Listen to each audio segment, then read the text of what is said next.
चलिए नमस्ते प्रणाम दोस्तों। मेरा आलिया न्यूज में आप सभी का स्वागत है। भाई लोग कहाँ हाल बा? भाई लोग एकदम बढ़िया बानो।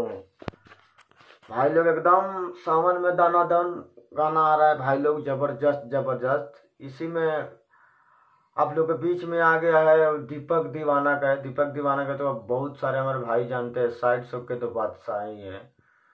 पिछले साल सावन में गाना एक बनाए थे सावन का साइड सॉन्ग, बहुत काफी वायरल हुआ था। तो फिर आ गया उनका एक और सावन गीत साइड सॉन्ग, दूर राखी बाबा लड़की के जात से। आदित्य म्यूजिक पे रिलीज हुआ है। बहुत जबरदस्त गाना बा भाई लोग के काहे कि अब तो लड़की इतना ज्यादा दिल तोड़ तड़ी सकी, का बताओ यार। तो साइड सॉन्ग हाँ भाई लोग, दूर राखी बाबा लड़की के जात से, एकदम जबरदस्त साइड सॉन्ग बा। तो सपुआ से कटवा दी ना तो मर जाई, साइड सॉन्ग था। और ये गाना आया है आदित्य म्यूजिक पे, दूर राखी बाबा लड़की के जात।